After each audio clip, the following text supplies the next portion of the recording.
We're gonna guess the hosts, hey. We're gonna host the guests, hey. We're gonna rank them all to find out who's the best. Hey. We're hosting till the world stops turning, and we'll host it to the ground tonight.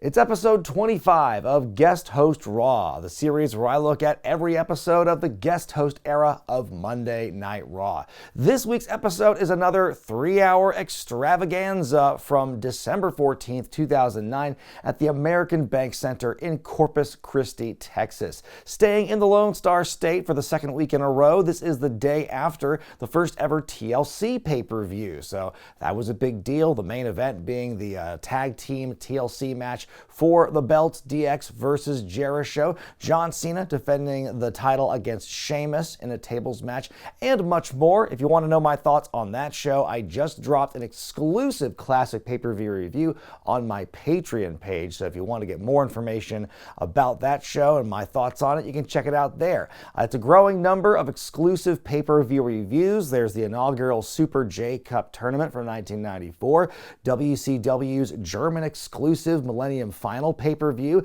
and now this growing collection of WWE 09 shows with more different things from widely different sources to come. They're calling it the new holiday tradition, the live edition of the SLAMMY Awards. Oh, they're bringing it back for the first time since like 1997. And of course, you know what I think the Slammys? I think, the cheesy stage. I think Todd Pettengill singing those medleys. I sure wish we had Todd Pettengill after what we go through in this episode for sure. And so our esteemed guest host for this week's episode of Raw, 3-hour SLAMMY edition, is Dennis Miller, who some viewers might know from SNL or Bordello of Blood or The Dennis Miller Show. He is a 5-time Emmy Award-winning comedian, actor, political commentator, and the spokesperson for USA Cares, as Justin Roberts introduces him.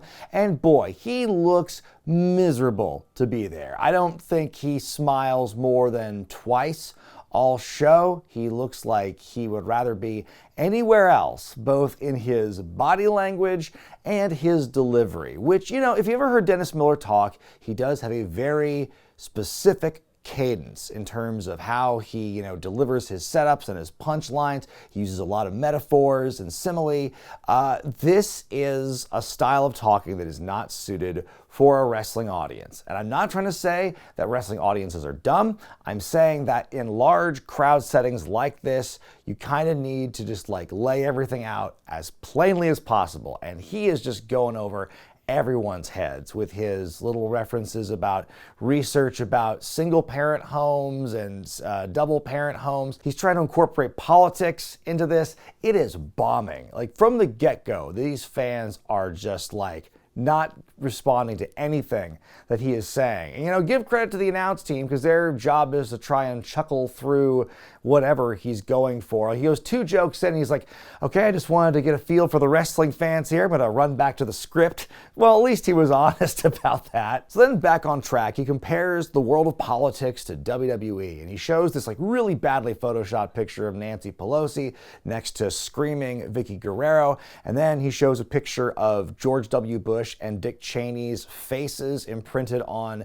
DX, which gets booed. Are they booing because they're defacing DX, who we like, or they're showing George W. Bush, who we don't like, which confused the hell out of me because I'm like, oh shit, I thought Texas just loved the guy. And then he starts ranting about global warming for a minute, and then he pivots to comparing John Cena to Barack Obama, and then he goes back to talking about the military and free speech, and he somehow weaves this all into tribute to the troops, and then his cause, USA Cares, he puts that over. So he's putting over the troops, and that finally gets the crowd, excited again. Hooray for the troops! That's something we can fucking associate and identify with. Holy shit, this is off to a terrible start. Dennis Miller has died 1,000 deaths in the first 5 minutes, and it is finally time for our first SLAMMY Award. Let's get this shit on the road. So we start out with R-Truth and Jillian Hall, who come out, and they're here to present for the Tag Team of the Year. And it starts out very awkward, and I don't know if this is them trying to play up on the occasional awkwardness that happens when award show presenters kind of forget whose line, who goes first. In this version I'm watching, R-Truth R-Truth is like, we're here to present the award for Tag Team of the Year. Obvious edit as they go to the nominees. And so, sure enough, I went on YouTube to look up, like, what actually happens in this segment? What does Jillian Hall sing? And sure enough, Jillian Hall is going, whoop, there it is, whoop, there it is, in honor of Tag Team. And R-Truth then, like, raps a line from his theme song, and then they go to the nominees. They edited out Jillian's part. That's her story in a nutshell. So Tag Team of the Year, it's DX, Legacy, The Hart Dynasty, and Jerishow. And the winner is Jerishow, which makes a whole lot of sense. You know, they were the tag team champions for most of the year, even though they lost them the night before. Jericho accepts the award and he says he isn't surprised by this. In fact, it's axiomatic that they won. He's used that word 2 weeks in a row now. And he wants to thank Edge for selfishly getting injured, which is a great way of putting it. And then he wants to thank himself for being smart enough to pick the Big Show as his tag team partner replacement. And then Show says, even though we lost last night, we are going to fight DX again and retain. Wait, what are we doing? Regain. He's the smart one. Regain the tag team titles. Bit of a self-burial there. So Jericho wraps it up by saying they're going to invoke the rematch clause tonight. So, okay, we know they're going to wrestle one more time. We're finally done with that fucking opening segment, from the brutal opening monologue to the stuff with R-Truth and Jillian, and now we're here. We find out that Matt Stryker has tagged along with commentary for this week's episode after TLC. Not excited about that at all. And then after the break, we find the Ruthless Roundtable from ECW in the ring. That's William Regal, Ezekiel Jackson, and Vladimir Kozlov. They show a brief recap of last week's ECW, where it seems that there are some, there's pressure, there's dissension in the ranks between this group that we've never seen on Raw before, but here they are. So Regal has the mic and says, we're on the same page now, and we have challenged Christian and 2 partners of his choosing for a 6-man tag team match tonight. So the ECW champion Christian makes his way out. He's limping. He's fresh off of his title defense at the pay-per-view the night before, the ladder match. And so he's limping, and Regal goes, okay, enough of this wounded soldier routine. Who have you picked out as your partners? And Christian goes, oh, come on, Bill. You can see here I'm barely able to walk, but I have found 2 guys, 2 monsters who are able to fight your monsters, and they've put their differences aside to fight you here tonight. We get the pyro, and it's Kane and the Great Khali. Oh no! So we start out with Kozlov and Khali, which the less said about that interaction, the better. The heels are on top for this very short match. It's like a few big clotheslines. Suddenly, Ezekiel and Vladimir are arguing again. Oh no! Who could have foreseen this? And so Kane takes advantage. He tags in Khali, who hits the brain chop, goes bop and cover, and that's the match. Oof, that was short and sweet. Is there nothing better for the ECW champion, or even the roster in general, to be doing than whatever this is? Then we see Dennis Miller back on stage, and he congratulates Kane and the great Khali, everyone. Then he says he feels more out of place than Michael Moore in a Speedo at a Twilight premiere. Wow, what rapier wit by this Emmy Award-winning comedian. And then he brings out the ECW and SmackDown GMs, respectively, Tiffany and Teddy Long, who are here to present the Breakout Star of the Year award. And the nominees are Drew McIntyre, and his soundbite goes, "There is nobody on the SmackDown roster who can match my unlimited potential and aggression." Sorry, he hasn't got the bass in his voice yet. And then we see Sheamus and Yoshitatsu and Abraham Washington. Come on, are those 2 even real nominees at this point? The winner is Sheamus, if there's any doubt. He comes out in full gear and the belt. I notice he's wearing an IFB, which is kind of weird for a big shirtless man. The earpiece to have that. Sheamus getting lots of boos, and he seems to have lost his voice since the night before. He's very raspy as he cuts his promo, where he says, well, I guess John Cena and all you fans will take me seriously now, won't you? And then he names off some Hall of Famers like Roddy Piper and Paul Orndorff and Ricky Steamboat as people, who never could do what he did last night. So I guess that makes him better than all of them, by default. And then he wraps his promo up, and then he makes this big noise. I don't know, it's not fella. He's not saying that yet. It's just more like, "Dah!" You're never getting it back. Well, in lieu of them just listing nominees and a winner for Superstar of the Year, they decided to do a 2-match tournament, or 3-match, I guess. They're going to have The Undertaker take on Randy Orton, and they're going to have CM Punk take on John Cena. I think all 4 of those guys really just killed it on their respective brands. In 2009, they were really the ones kind of holding it down for everybody else. And so the winners of those 2 matches will go on to the main event to see who is the Superstar of the Year. Then in our next matchup, we see Cody Rhodes of the Legacy taking on Kofi Johnston Kingston. And Cody wants to follow in the footsteps of his leader and mentor, Randy Orton, and beat Kofi Kingston in a match as well. And Kofi's arms really heavily taped up. He blocked the punt the previous night with it, and so he's selling that. We're only about a minute in when Ted DiBiase interferes. The match turns into a disqualification. Suddenly, Evan Bourne comes in. We haven't seen him in a while. I love Michael Cole's first reaction is him going, "Who the?" It's like he can't recognize the guy. Then suddenly we see Dennis Miller. He has just appeared on the stage with a Slammy in his hand. And it's like, I hold in my hand a Slammy for the best guest host who has taken a previously declared match ending in disqualification and turning it into a tag team match. That's Slammys for me now. Al Sharpton, Jeremy Piven, suck it, I win.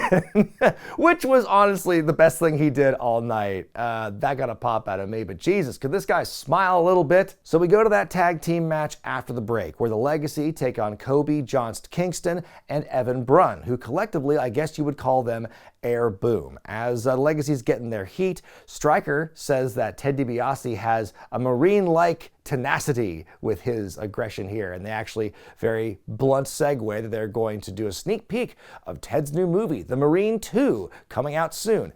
This version that I'm watching does not have the sneak peek. But if you want to learn more about that movie, I did review it many years ago. Kofi takes the heat, and then we see Evan and Cody Rhodes each get hot tags. Matt Stryker referring to Bourne as chronically high flying, which you absolutely know is a weed reference. I'm pretty sure that explains where Bourne has been for the last several weeks. I think he was serving a suspension around this time.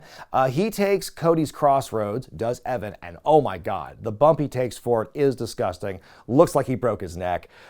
He's fine. And then Cody pins him, and the Legacy wins. Well, that was a nice little momentum killer for Kofi. Like you can brush off him losing to Randy Orton on pay-per-view, because that was a good match and everything. But what purpose did it serve Kofi here to be on a losing team against Randy's underlings? After the break, more bored Dennis Miller, where he actually apologizes to the live crowd for the monologue earlier. He says, "Who knew all you had to do was say, 'suck it,' and you're a genius?" You know, well, at least he learned. This is wrestling, pal. Introducing Vicky Guerrero and Santino Marella as the next presenters. And so Vicky, as she's talking, everyone, of course, just naturally just boos, drowning her out with boos. The moment Santino starts talking, there's a big pop. They're happy to see him talking. And then, you eat pork quesadillas. You're slightly overweight. Here are the nominees. They're presenting for the shocking moment of the year. So you've got Randy Orton hitting the DDT on Stephanie McMahon before WrestleMania. Batista turning heel on Rey Mysterio. You're supposed to be my friend. CM Punk beating Jeff Hardy and kicking him off SmackDown. And the most recent one, just under the wire here, Mark Cuban being slammed through a table by Sheamus. Makes you wonder what other thing they bumped off the nominee list if this one from the week before made it on. So CM Punk is the winner of him beating Jeff Hardy. He comes out to grab the award, and we go to break because it's his entrance for the next matchup. So we come back, and he does his acceptance speech. So Punk thanks himself. He puts over, winning the world title twice this year and winning the Money in the Bank, for the second year in a row, being the first straight-edge Slammy Award winner and getting that charismatic enabler, Jeff Hardy, off of SmackDown. And so now he's going to win the Slammy of the Year award. So the match begins, and the match ends. Like literally, it's like lock up, top wrist lock, and maybe one or two other things before Punk tries the GTS. Cena counters out of it into an STF. Punk taps out like immediately. And like, it takes a while for everyone to register what happened. Like he's tapping, the crowd is like still popping over the STF. They're not even really acknowledging the tap out yet. The referee takes forever to ring the bell, and then there's the second wave. Like everyone's just kind of shocked. Like, yeah, like what the fuck, y'all? We're expecting John Cena and CM Punk, like at least the match they had before was like good. This one is just like, oh, already done. Cena made quick work of 1/4 of the Superstar of the Year nominee pool. So Cena's got the mic because, you know, he has to cut a promo. That's why the match is so short. You don't want him to be too winded for it. So he congratulates Sheamus for winning last night, and he apologizes to the fans, those he has disappointed in losing. And he says, you know, you can be as prepared as humanly possible and still fail sometimes. And when you fail, it's painful, it causes sadness, but eventually you get up and you dust yourself up and you keep going because you never give up. Like he all, you know, runs it back to the never give up mantra. And it's actually a really good, like, positive message, very inspiring part of his promo. For those of you who hate me, and then he stops mid-sentence and points at this guy in the front row who's like wearing a homemade "We Hate John Cena" t-shirt.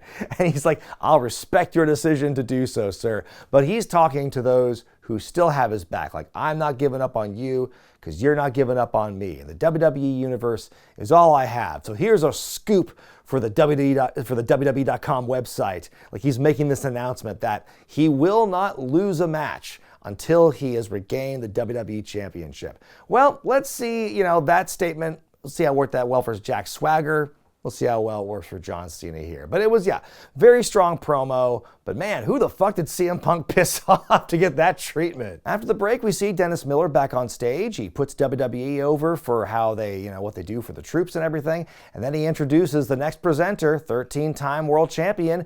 Give it up for The Show, Triple H. The Show, time to play the show. Wow, like, that is absolutely nuts. Like, I don't know how you fucked that up. The word show is nowhere anywhere in Triple H's like list of like marketing slogans or anything. It's all royalty, it's all skulls, it's all dicks, it's all, because the crotch chop, that's what I meant. But God bless Triple H, man. He does not miss a beat. As soon as he gets to the podium, he says, give it up, everyone, for Dennis Milburn. He's doing a great job.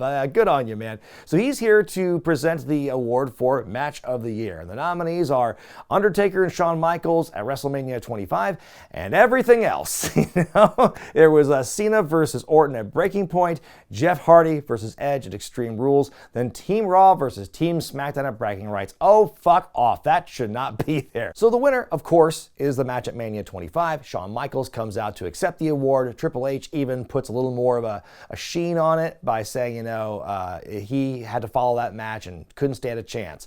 So then Shawn makes his speech. He says, you know, even though I didn't win that matchup, it was still, I'm very proud of what Taker and I accomplished. He thanks the fans. And so he's there, he stands there for a little bit, kind of stares off into the distance, like, oh shit, like, oh man, I think we know what's coming up here. Because then he's all of a sudden gets that gleam in his eyes, like, you know something, Undertaker? I can beat you.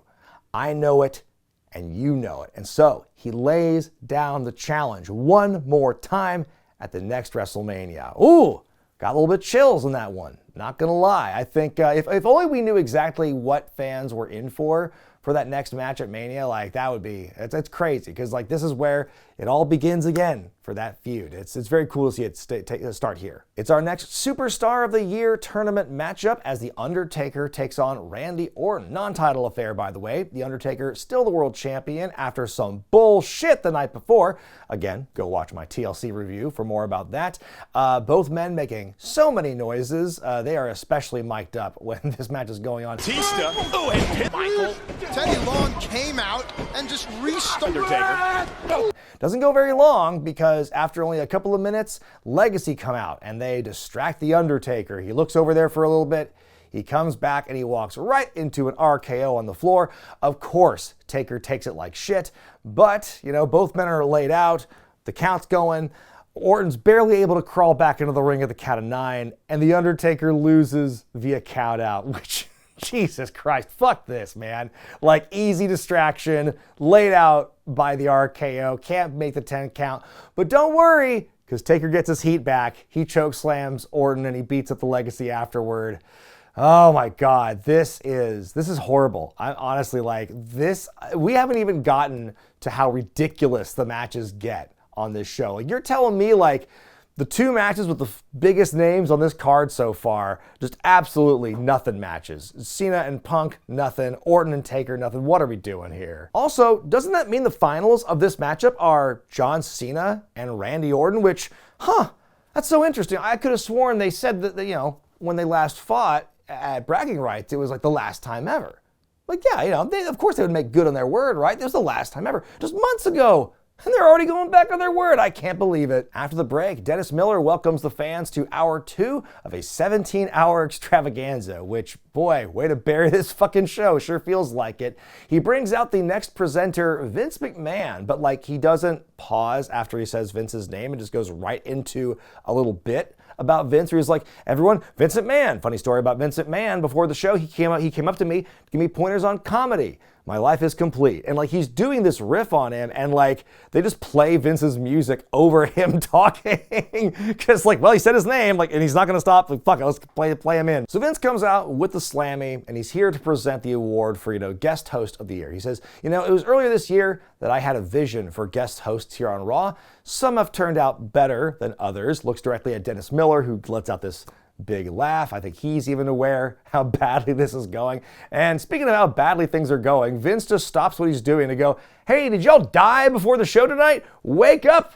audience. You suck. You're too quiet. It's like, yeah, because you're giving them shit. You're giving them shit matches. No wonder they're fucking dead. So the guest host of the year nominees are Bob Barker, Seth Green, Shaquille O'Neal, and the Osbournes. And out of those 4, who the fuck else but Bob Barker is gonna win? We actually get a video message from him, like sitting there, presumably in front of his house in Los Angeles, holding the Slammy Award, and he's like so, very genuinely appreciative of it. He thanks the fans. He thanks, WWE for being such a jam-up company, and he says, hey, to all those of you who bought the book after my appearance, that money went into my foundation, so the foundation thanks you as well. And so he wishes everyone a Merry Christmas and a Happy New Year.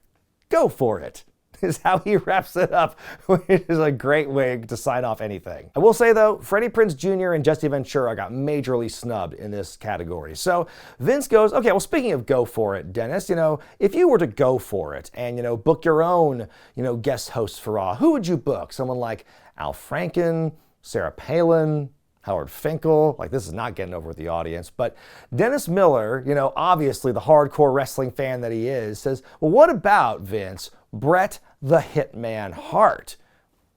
Okay, that's out of left field. First time we've heard his name really mentioned on TV in WWE in a long time. And so crowd pops for that. Vince makes kind of a face. He goes, well, the last time he was here, Bret screwed Bret. And Dennis is like, yeah, he knows. I'm sure he knows. He knows all about this. And so Vince is like, well, I don't know if, Bret would want to come here. And so then Dennis looks out in the crowd and asks the crowd, do you want to see Bret Hart as the guest host of Raw? And there's a big reaction for that. The fans finally do wake up for it. And then, Vince walks off. Miller is signing us off to go to commercial and says, give it up for Vince, everyone. He's performing at Chuckles this Friday night. So this was a whole award that did not need to exist, but it was here to plant the seeds for Bret Hart's return. And it's kind of a weird way to go about it, but there you go. And I think at this point in the timeline, Bret is either already re-signed with them or he's about to. But it's very interesting where we are right now and how we are kind of slowly setting things up for what's to come just a month from now. Like, it's pretty wild, like where we are in the timeline, and the fact that Bret is on the precipice of returning is truly a strange time. So after the break, we see Dennis Miller again. This time he is there in his zone. He's on the phone with somebody, like looking at his Slammy Award and describing it as some sort of clumsy Stringbach Heimlich maneuver. That's a collection of words. Then we see Chris Jericho walk in, and oh, you know what? We got to have the interaction with Jericho and the guest host, right? So he says, first of all, thank you for doing what no other guest host here has done, and you actually listen to me and respect my wishes, and thank you for not, canceling that rematch we have, even though you could have. So then Miller actually spins Jericho's own gimmick onto him, and this is one of his trademark things. He goes into one of his rants and starts using so many 2-bit words that'll make your head spin. Like, even Jericho looks, dare I say, a bit flummoxed at this, as Miller says, you're just really whiny, you're a charismatic black hole, this whole agenda of yours is really obnoxious, and that's why I kept the tag title rematch as is, because this agenda needs to be gotten rid of and moved anywhere else but Monday Night Raw. And finally, this is a segment that actually makes use of Miller's strengths, like his talking ability, his big vocabulary and everything. It's a perfect foil to Chris Jericho, the snooty, big word guy we've been seeing here for over a year now. And I think that actually worked. So, kudos for finally one good segment that actually worked in Dennis Miller's favor. So a less gimmicky rematch from the night before for the unified tag titles now, as the Big Show and Chris Jericho are the challengers against D-Generation X. And you could see, boy, Jericho's entire left leg is wrapped up. No doubt from the horrific spill he took at the end of the matchup where he was standing on Big Show's shoulders and got kicked off. It was pretty horrible. They say on commentary, though, that DX has been summoned by Hornswoggle to appear in court next week. All right, it's happening, y'all. This is not a drill. Little People's Court back on for next week. Let's go. The match begins, then the match ends. Triple H just pushes the referee, and Shawn was like on his hands and knees till he trips the referee over, and the referee's like, what the fuck? He throws the match out. Ends in a disqualification and no one touched anyone. Like, what the fuck? Another nothing match? Like, what is happening here? And as people are trying to process what happened, DX grabbed the mic and they're like, oh gosh, Shawn, we lost the match. Guess we won't get the winner's share of the money. But hey, you know, we're still the tag team champions. And oh, that was your last chance for the belts, huh, Chris? So that means you don't belong on Raw anymore. So, oh man, this was just a setup to get the match thrown out immediately so they could just get it over with and Jericho could go off and be off of Raw and back to SmackDown. Where is Big Show in all this? He has evaporated. He is no longer part of this segment. He is just like loaded out because then Triple H is like, if only we had some friends, like an army of people who could help get you out of here, Chris. And suddenly we hear the DX music and then this army of jobbers just comes out. We see Crime Time. We see Finlay, Primo, the Hurricane, who I haven't seen forever, Shelton Benjamin. We see Christian, who is hobbling down the ramp, still selling his injuries from the night before. Also, the most ridiculous looking out of anyone in that group with his big cowboy hat and bandana and the camo pants. Even the Hurricane, who is wearing a DX Snuggie as a cape, does not look as ridiculous as Christian does here. And they're saying, oh, these are all people that Jericho has, done wrong in the past. Well, do you know how little that fucking narrows it down? It's just this group of guys then? And it's so pathetic. It's so sad seeing all these grown men in the DX shirts. Oh, it's like a little fan club. Oh, and they're here to support their cool friends, Triple H and Shawn, as they, accompany/bully Jericho out of the building. They just push him out as he just screams he wants to stay. You see Jericho like backstage, like flipping tables, like really petty at this point, like on his way out. I guess we should be glad that this was not another match between these two and we were spared that. But if you're gonna have a bunch of other fuck finishes on this show and a bunch of other short matches with nothing offense, then don't make another one out of like, oh, we came to fuck with somebody. Like at this point, it's becoming an exercise in torture to watch. We are in hour 3 of this Slammy Spectacular, and we go to our next award, the Extreme Moment of the Year, presented by, of all people, Carlito, Eve Torres, and Chris Masters, who immediately removes his blazer upon arriving at the podium. And so Carlito's trying to read the script about the award, and as he's talking, Chris Masters, everyone shake your titties for Chris Masters, man. He's popping them pecs for every syllable Carlito's talking, who's finally like, will you stop doing that? And Carlito's like, hey, I can do that too. And then he asks Eve, hey, can you do that too? And then Eve's like, well, you'll never know. And then goes right into the nominees for the awards. Your nominees for this are Kofi Kingston and the brawl at Madison Square Garden where he boom drops Orton through a table. The Big Show throwing John Cena into a big ol' heckin' searchlight and somehow not being burnt to a crisp. Jeff Hardy diving off the Jeff Hardy Memorial Ladder onto CM Punk at SummerSlam. And then Triple H invading Randy Orton's home where his wife screamed in a loop for several seconds. And so the winner of the award is Jeff Hardy, which is kind of a shock because, to reiterate, he gone, he not here anymore, but then here to accept the award is his less interesting brother Matt, who, where the fuck has he been the last few months? Like, his Wikipedia entry not showing much about what happens in late 09 for him. Is he hurt? I'm not entirely sure, but he accepts the award for Jeff. Carlito is upset by this for some reason, so he sucker punches Matt, takes the award for himself. He thanks Jesus and the Academy and Team Jacob. He thanks Puerto Rico, and he thanks himself. And then Chris Masters, who's let all this go on, by the way, then he puts Carlito in the master lock, sets him up for Hardy to take Carlito out, and then there's just an awkward pause. Oh, yeah. What was the point of any of that segment? You're getting over a guy who's not in the company anymore, and he won't be for another 7 years. You got over Chris Masters and his dancing, his titties a little bit. And there's Matt Hardy too. Coming up next, The Miz, ECW's Zack Ryder, and the new Intercontinental Champion Drew McIntyre take on John Morrison, Yoshitatsu, and Mark Henry, the Man. A lot of folks making their guest host Raw debuts on this week's show, but Jesus, who turned the randomizer on for Universe Mode for this match? Michael Cole early on talks about, Mark Henry's a big guy. He was trying online dating recently. They paired him up with Detroit. The city of Detroit. Okay, trying to figure out the logic behind that joke. And then Matt Striker goes, was it J-Date? Who's Jewish in this scenario, Striker? Everyone gets about 20 seconds of in-ring time with each other. We get this face-off with Yoshitatsu and Zack Ryder, which gets the biggest pop of the match for some reason. They do a little bit of a back-and-forth sequence. Ryder goes, woo, woo, woo. He eats a boot by Tatsu. The cover, the win. Holy shit, how many of these matches are gonna break the sound barrier tonight? This is worse than Survivor Series elimination rules. This is awful. Then after the match, we cut to all the babyface divas dressed in gowns, walking in a row together. As Jerry Lawler says, we're gonna have a 7-on-7 diva match.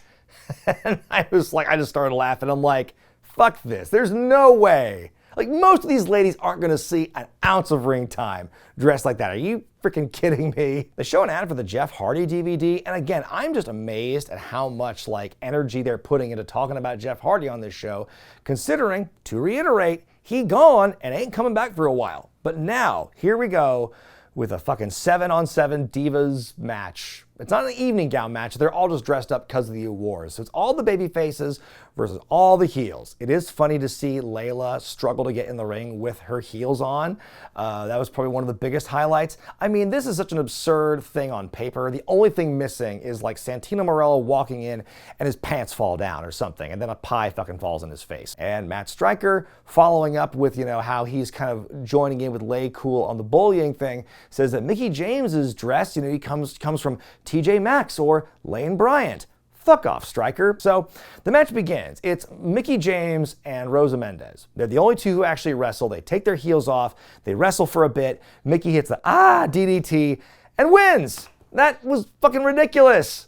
What's the point of any of this? You might as well just have them come out in the gowns and just not wrestle if this is all we're gonna do with it. So let's move on. We have Goldust and MVP now come up after the match is over. They're here to present the Diva of the Year Slammy, and they've been advertising all night. Go to WWE.com, vote on your favorite diva for the Slammy. So then Goldust is like, well, I've been considered somewhat of a diva myself, so maybe I'll just take the Slammy myself. And no one laughs at that. The ladies are like, what?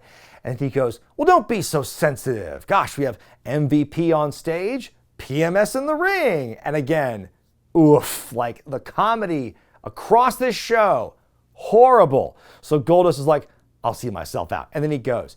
It would have been so much funnier if he was just looked at MVP and goes, Booker T, you look different. So the winner of the online poll is Maria. And so she seems genuinely shocked by this. Takes her a long time to get from inside the ring to up the ramp in her very tall heels.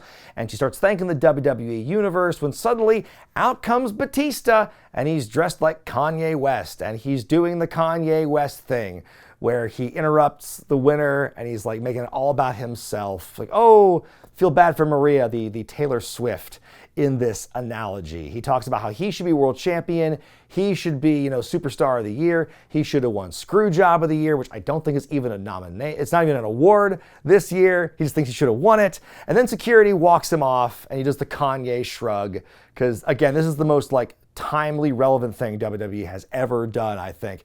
But God, remember how good the last 3-hour episode of Raw was? How tight everything felt, how it flowed, how the guest host was good, and the matches were good, and the segments were good. Like, what is this? It's like the whole inverse of everything. I guess it would have been the inverse truly if like the women's segment was like the best thing on the show. After the break, we get another sweeping crowd shot. I'm kind of surprised the arena's not half empty by now. And then we go to our next award for the Oh My Moment of the Year. And your presenters are Abraham Washington, Tony Atlas, and Big Dick Johnson. You got Abraham trying to talk. Tony Atlas is just laughing the whole time as his sidekick. Big Dick Johnson's just dancing to nothing. And I'm sitting here watching this and I'm going, kill me! Kill me! And then, I guess to wrap it up, the punchline to all this is that Big Dick Johnson produces a pair of glasses, puts them on, and then puts on this like English accent where he's like, throughout history, we have produced these moments of ribaldry that live in the annals of time and history forever. And like, that's the punchline.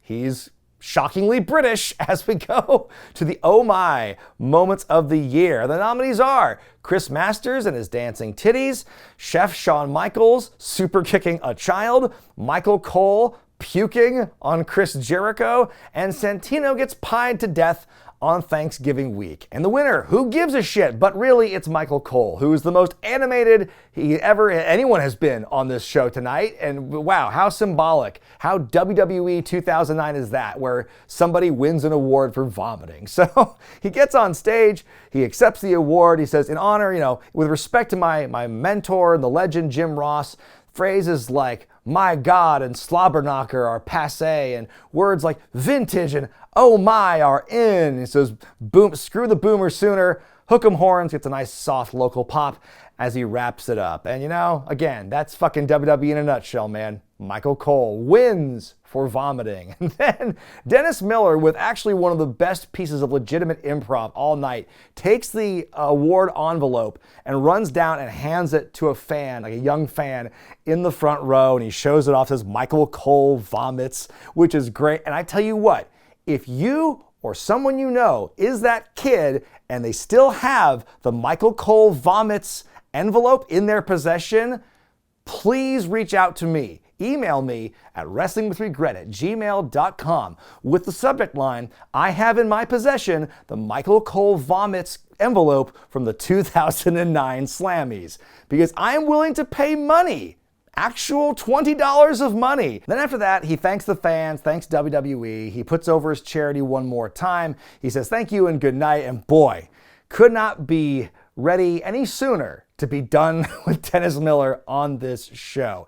And then we get this Shop Zone break from DX afterward. They're selling all the Christmas things, the big ladder match play set. Like Shawn's like, I spent all night putting this together. And Triple H, bumbling fool, cool guy that he is, accidentally breaks it. Shawn's about to go crazy. Oh, sit down, Shawn. Oh, you should wrap yourself up in like a DX snuggle. And we should watch, the best of the World Heavyweight Championship DVD together. And Shawn gets pissed that, I'm getting beat up again. And then Hornswoggle shows up, remember him? And he actually gives them some gifts. He gives them the gift of Shop Zone gift cards. But they're still mad that he's trying to sell that DX shirt of his, so they jump him. They're going to fight him. Triple H thinks he's got him. He's throwing the punches down, but then we pan out to see the Hornswoggle's right there, very Bugs Bunny-esque. Well, it's like, well, if you're there, then who am I? Oh no, oh Shawn, no! So then it wraps up with Triple H fleeing the scene. Hornswoggle mumbles the tune of Jingle Bells and does the crotch chop and leaves. Zoom in on Shawn as he's going, Merry Christmas. But as he's saying, Merry Christmas, you hear Matt Stryker go, Happy Holidays. God damn it, Stryker, you ruin everything. Happy holidays. Christmas.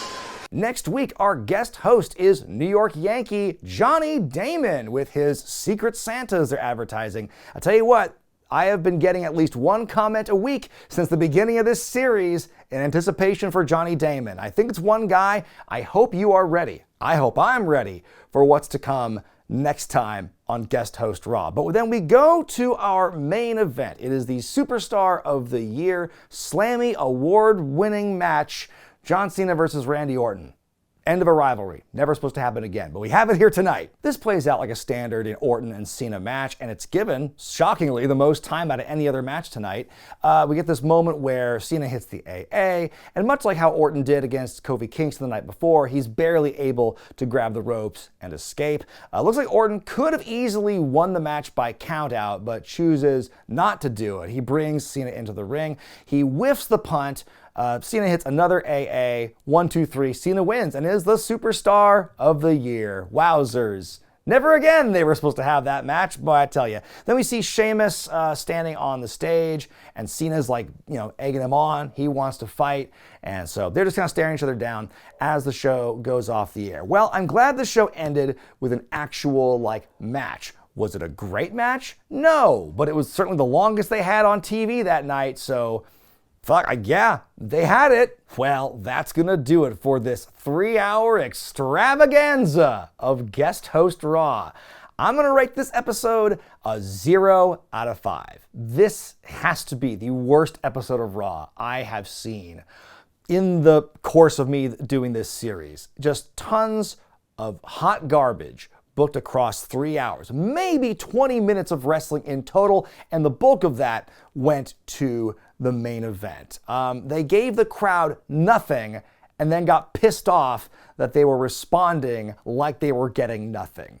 Truly unbelievable. And yeah, much like Michael Cole winning an award for vomiting, if this episode doesn't encapsulate truly what WWE is all about in 2009, from who they're putting in and what they're doing to how they're winning and how they're losing, that's really all it is right there. Then as far as Dennis Miller goes, you know what?